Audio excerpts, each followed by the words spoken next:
A vida não é instagramável. Esse tema é urgente. Vem comigo. Oi, eu me chamo Mariage, eu sou professora de geografia e artista visual. Espero poder te trazer reflexões importantes, informações relevantes e motivos para ficar. No vídeo de hoje, uma das referências que eu vou trazer é esse livro aqui, A Sociedade da Transparência, de Byung-Chul Han. 7 motivos para te lembrar que a vida não é instagramável. Motivo 1. Viver não é performar. O seu valor não mora naquilo que você expõe, principalmente se tratando de redes sociais. Você tá aí temperando a sua vida com tudo que você faz. E essa necessidade de performar, de não ser quem se é, me parece mais sintoma de não enxergar o valor que tem a sua própria história. Porque a gente não questiona o fato da gente não aprender a valorizar a nossa autenticidade. Teve uma artista que ela chama Amália Ullman. E ela resolveu fazer uma coisa diferente. Ela criou uma conta no Instagram e ela começou a performar uma história fictícia, contando a história que ela tinha se mudado para uma cidade grande, terminado um longo relacionamento, usado drogas, feito cirurgia plástica, procedimentos estéticos, se autodestruiu, pediu desculpas, recuperou disso tudo e encontrou um novo namorado. Gente, essa mulher acumulou mais de 88 mil seguidores. A conta agora tem mais de 110 mil seguidores. E então ela revelou que aquilo tudo era uma performance artística. Ou seja, nada era real. Ela fazia tudo de maneira pensada, postava em tons pastéis. Ela mostrava uma vida de luxo, cirurgia plástica e mostrando também um consumo ostensivo. Mostrava a fase pós-reabilitação, focada em fazer yoga, tomar suco verde, meditar. Isso tudo contando uma história. É o que a gente vive. A gente vive essa sociedade do espetáculo. E até, gente, as crises emocionais. Quando ela revelou que era tudo uma narrativa, o público foi à loucura. As pessoas, teve gente que xingou, teve gente que ficou brava. Por quê? Porque se envolveu emocionalmente. Acho que até passa por uma projeção, né? Talvez uma identificação. Enfim, me faz pensar em várias coisas que a gente vai falar ao longo do vídeo. Motivo 2. Não seja refém das redes. Você sabia que o Brasil é o país mais ansioso do mundo? O Brasil é o país com maior prevalência de transtornos de ansiedade no mundo. De 9,3 a 2,6 da população brasileira, dependendo do estudo, sofre com ansiedade patológica, intensificada por fatores socioeconômicos, uso excessivo de telas e violência. Vocês lembram da época do Orkut? Quem aí pegou o Orkut? Naquela época, eu lembro que a gente só podia postar 12 fotos. Aí, aumentou, atualizou a plataforma e a gente agora podia postar 25 fotos. Eu lembro de falar pra minha mãe, agora a gente pode postar 25 fotos. Eu lembro dela falando, mas cuidado com o que você posta, hein? Aí depois vieram os álbuns. E aí, depois de determinado momento, a gente não tinha mais limite de quantas fotos a gente poderia postar. A experiência de viver começou a se tornar um palco. E daí pra frente, só pra trás, né? Hoje a gente pode ver que esse excesso de informação se transformou em mercadoria, onde as pessoas se tornaram objeto de propaganda. A experiência de viver se tornou um palco onde a gente acha que é livre, mas na verdade tá todo mundo se vigiando a todo momento, como um novo sistema panóptico, se é que você me entende. Vivemos a sociedade da desconfiança, do cancelamento, e essa massa de informações não tapa o vazio do buraco que a gente carrega. Mas sabe o que é mais pesado? O Brasil também lidera um outro ranking. Nós temos a população mais depressiva da América Latina. E em 2024, o número de afastamentos do trabalho por questões relacionadas à saúde mental aumentou em 67% em relação ao ano anterior. O que é bizarro e que os especialistas confirmam é que essa exposição constante a vidas perfeitas gera uma baixa autoestima e uma insatisfação crônica entre as pessoas, como se nunca fosse suficiente o que cada pessoa tem. E esse uso excessivo de telas está literalmente associado ao aumento dos casos de depressão e a um fenômeno que se traduz em não se sentir pertencente, em não caber, em ter medo de ficar de fora, como se você, quando não vê o celular, estivesse perdendo alguma coisa muito importante que está acontecendo lá. Para os povos Guarani, a depressão ela é interpretada como a perda da alma, que ocorre quando a gente se conecta ao fluxo da terra e da nossa comunidade. E a gente sabe o quanto que o isolamento entre as pessoas também tem se tornado um fenômeno que gera muitos problemas. Para os guaranis, a depressão ela vai ser consequência desse afastamento da terra, da comunidade, do fluxo da vida natural, para se viver em um mundo de ilusão. E sim, a gente pode associar esse mundo de ilusão também ao mundo das telas. Afinal, não é palpável, mas ao mesmo tempo traz consequências extremamente físicas. A alma para os guaranis é sopro e som. A alma não é abstrato, não é estático, não é do mundo invisível. Ela é o sopro que vira fala. Se você para de dizer a sua verdade ou se sua palavra se torna falsa, sua alma adoece. E olha que curioso, a gente vê exatamente esse processo acontecendo em toda essa performance que é criada nas redes sociais. Já disse Ana Beatriz Barbosa, quando nós estamos performando ser quem não somos, o nosso cérebro adoece. Esse é um processo mais estressante para o nosso sistema nervoso, você performar ser quem você não é. E aí, quando a gente fala de redes sociais, a gente sabe que tá todo mundo viciado em redes sociais. 92% dos brasileiros acessam o Instagram diariamente e o impacto de influenciadores na decisão de compra é altíssimo. São dados muito loucos. A gente tem aqui no Brasil mais de 1,3 milhão de influenciadores de lifestyle, ou seja, 57% de todos os criadores de conteúdo do nosso país. Esse levantamento é desse ano, tá, gente? Ou seja, no nosso país a gente tem esse fenômeno fortíssimo da performance na rede social e o aumento da ansiedade e o aumento da depressão. Não tem como não associar uma coisa à outra. Motivo 3. Entenda como o seu cérebro reage às redes sociais. Galera, as informações que eu vou trazer aqui são baseadas em informações de neurocientistas e em médicos, tá? Vou deixar o link na descrição. As mesmas áreas cerebrais ativadas pelo álcool e pela nicotina são também as que o cérebro ativa quando estamos ali viciados mexendo em redes sociais. Elas trazem o prazer imediato, a liberação de dopamina e diminuem a nossa capacidade de reflexão, de senso crítico, de autopercepção, de lucidez, que é causada aí pela serotonina, que abaixa. Como a química do cérebro fica alterada, ela vai alterar o nosso comportamento, nos levando a um estado de vício, literalmente. Fica até o final do vídeo que eu vou trazer algumas recomendações e dicas para você diminuir o uso das telas. E também, se você está gostando desse vídeo, desse conteúdo, não se esqueça de inscrever-se no meu canal e curtir aqui esse vídeo.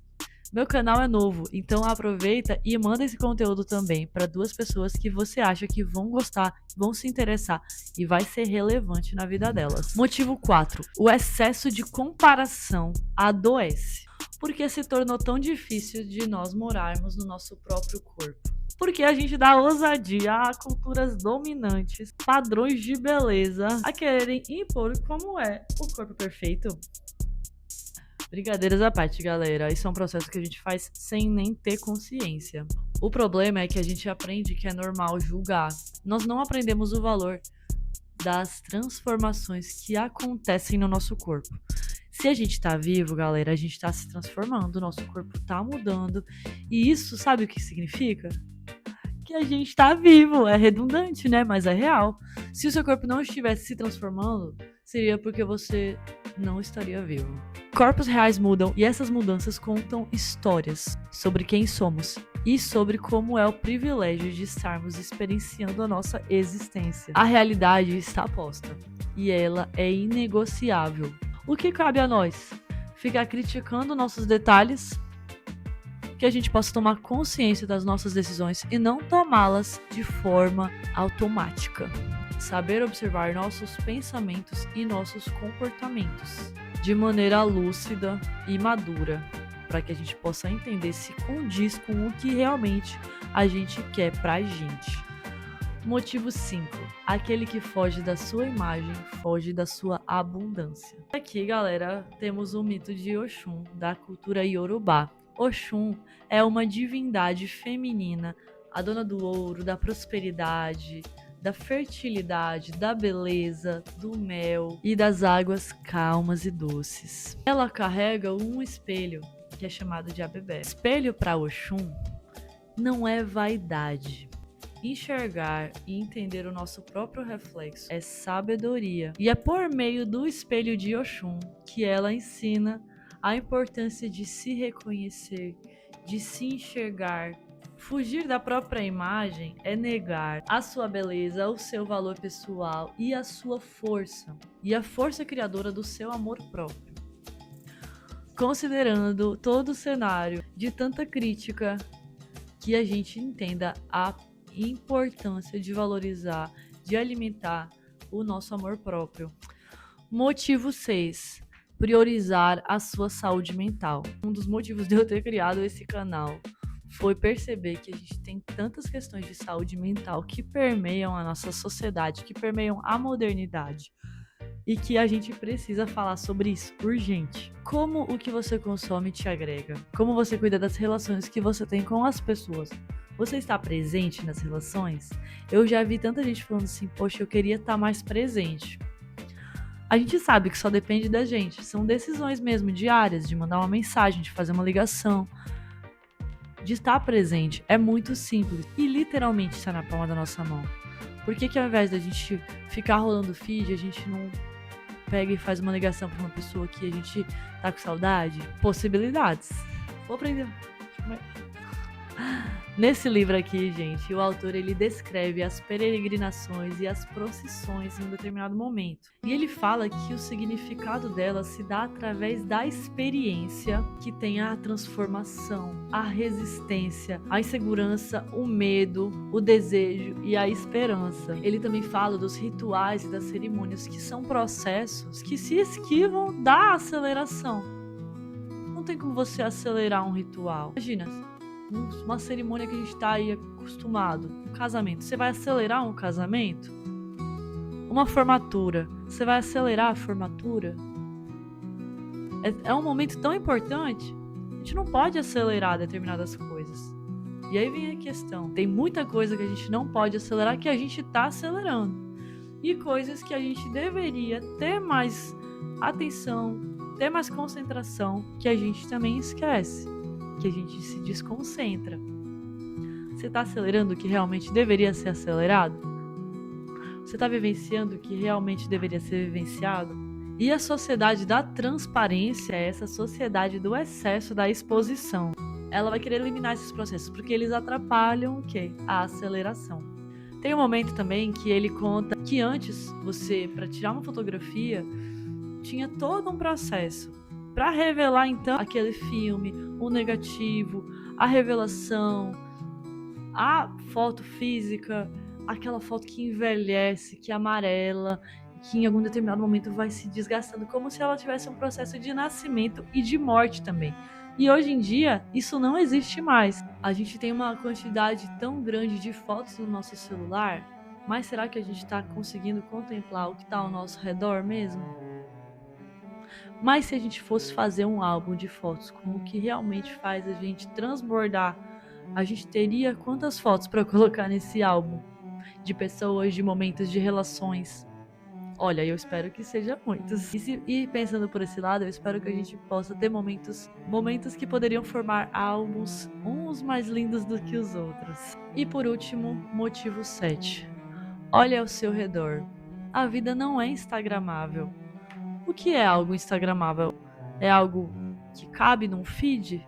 É algo em tons pastéis?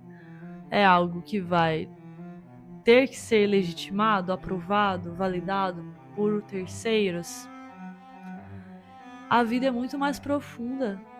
Um feed é muito raso para a complexidade que a gente carrega. E que bom, né? Porque a nossa complexidade é linda. Olha, eu vou te convidar nesse momento a prestar atenção ao que está ao seu redor. E também a lembrar de se sentir grato, grata por aquilo que te rodeia. E se ao invés da gente se comparar, a gente escolher se inspirar? Ou então, se ao invés da gente escolher julgar, a gente apenas observar, sem criar opiniões, que às vezes nem vem da gente mesmo. A modernidade, ela traz tanto paradigma e é necessário que a gente pense neles juntos e não isolados.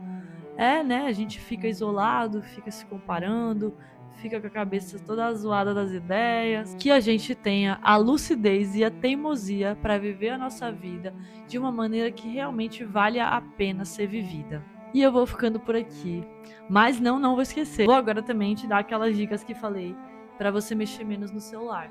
Gente, eu vou dar essas dicas porque eu literalmente faço essas coisas e vi que mudaram a minha relação com as redes sociais e o meu consumo diminuiu drasticamente.